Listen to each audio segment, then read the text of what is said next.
इस बार की जो बरसात है वो मतलब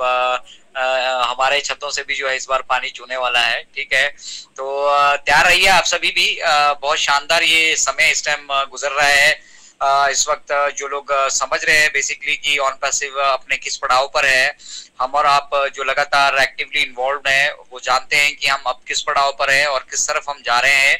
बट पब्लिकली कोई भी चीजें हमारे सीईओ बैठे हैं, हमारे मुखिया वो हैं, वही आकर जब कहेंगे, उनके मुखारबिंद से जब वो चीजें निकलेंगी उसके बाद ही वो सार्थक होंगी और उसका कोई मीनिंग निकलेगा। तो हम आकर आप सभी के बीच में जुड़े हैं, हम कोई बड़े छोटे नहीं है और ऑन पैसिव का कोई भी मंच छोटा या बड़ा नहीं है। तो ये लोगों के अंदर थोड़ी सी भावना रहती है कि हम बड़े हो चुके हैं, बड़े लीडर हो चुके हैं। बड़ा छोटा कुछ नहीं है, हम सब इक्वल हैं यहाँ पे और सब लोग we are all as a family, हम परिवार हैं सारे के सारे। अगर हम ये मानकर चलेंगे तो हम यहाँ पे सहज भी रहेंगे, एक दूसरे से सीख भी पाएंगे और एक दूसरे के साथ मिलकर बेसिकली जो इस ऑन पैसिव के मिशन और विजन में मिस्टर आयुष हमसे एक्सपेक्टेशन रखते हैं, हमसे उम्मीद रखते हैं, हम उनको फुलफिल भी कर पाएंगे। तो हम बेसिकली सेवक हैं, ठीक है। और ये सारा जत्था हमारा जितने भी लोग यहाँ पर अपना अपना तरीके से वेबिनार कंडक्ट कर रहे हैं, बाकी जो भी एक्टिविटीज कर रहे हैं, वो सारे के सारे मुझे लगता है सेवक दल में हैं। और ये जितने भी हम सारे सेवक हैं, हम मानवता की सेवा में जो है वो समर्पित हैं। और अगर हम उसको सेवा भावना से अगर लेंगे तो बहुत कुछ है यहाँ पर करने के लिए, बहुत सारी अपॉर्चुनिटीज अवेलेबल है। अपडेट्स आप लगातार अगर लेते रहे हैं तो आपको मालूम होगा कि हम किस पड़ाव पर अभी आ चुके हैं और वो पड़ाव भी पार होगा। फाइनेंशियल जर्नी का हम यहाँ से वेट कर रहे थे। आप सभी को मालूम होगा कि कुछ एक मतलब जो मर्चेंट थे उन्होंने बदमाशियां हमारे साथ की, हमारे फंड्स उन्होंने रोक लिए और उनको लगा कि ये मतलब एक झोला छाप multi level marketing company type कोई है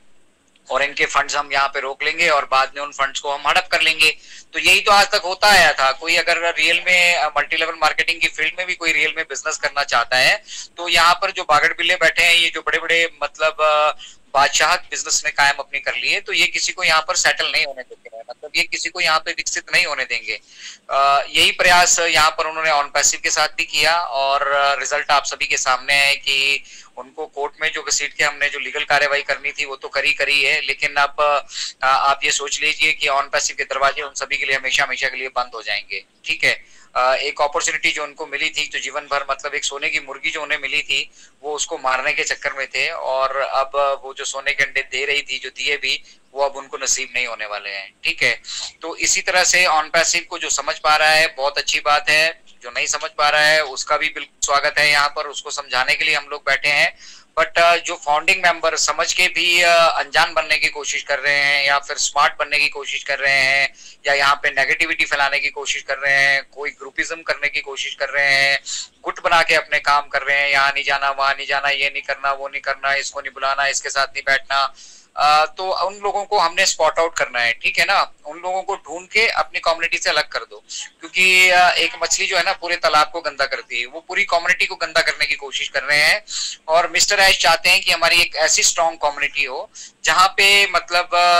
स्पेशली ये वो जो अफसरशाही है ना वो ना देखने के लिए मिले। ठीक है, कुछ ऐसी चीजें ना देखने के लिए मिले कि भाई मैं बड़ा हूं, मैं वो छोटा है, वो ऐसा है, वो ऐसा है। वो चाहते हैं सब इक्वली हम काम करें, इक्वली एक मकसद के लिए मिलकर एकजुट होकर हम काम करें और सभी की लाइफ में हम स्थिरता लेकर आए, सभी को वो समान सुविधाएं हम उपलब्ध करा पाए जो हम अपने लिए सपने देख रहे हैं, अपने लिए कर रहे हैं।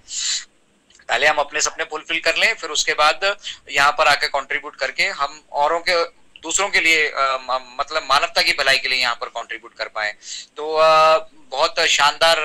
सफर ये पिछले 5 सालों का रहा है, जहां पर हर अपडेट में हम इंतजार किया करते थे कि मिस्टर ऐश आएंगे और वो कुछ बोलेंगे और हमें इस महीने से डॉलर आने शुरू हो जाएंगे, इस महीने से हमारी फाइनेंशियल फ्रीडम शुरू हो जाएगी। हम में से किसी का भी ध्यान इस तरफ नहीं था कि जो इस फाइनेंशियल फ्रीडम की मिस्टर ऐश बात कर रहे हैं उसको इस करप्ट वर्ल्ड में, इस करप्शन फ्री वर्ल्ड में हम अचीव कैसे कर पाएंगे। उसके लिए हमारे को बेसिक क्या क्या इंफ्रास्ट्रक्चर चाहिए, क्या क्या जरूरतें हमारे को आने वाले समय के लिए तैयारी करनी पड़ेगी, क्या हमें प्रेजेंटली चाहिए होगा, हमारा फाउंडेशन कितना स्ट्रांग होना चाहिए। तो ये सब चीजें मिस्टर ऐश के भी ध्यान में नहीं थी। उन्होंने भी इस जर्नी को शुरुआत किया, स्क्रैच से शुरू किया और फिर जैसे जैसे रास्ते में मुश्किलें अड़चने आती गई,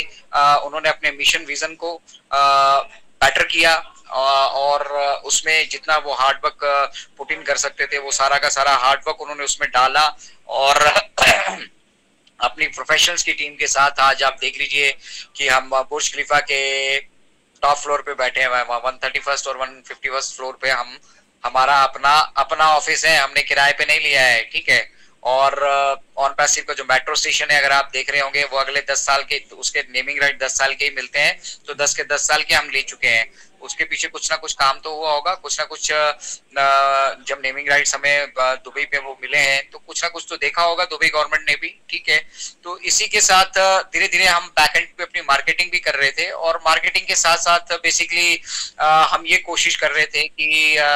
जो सॉल्यूशंस अभी मार्केट में अवेलेबल नहीं है, या जो अभी सोर्सेज अवेलेबल हैं, उन सोर्सेज को आउटसोर्स करके हम आगे मूव कर पाए। बट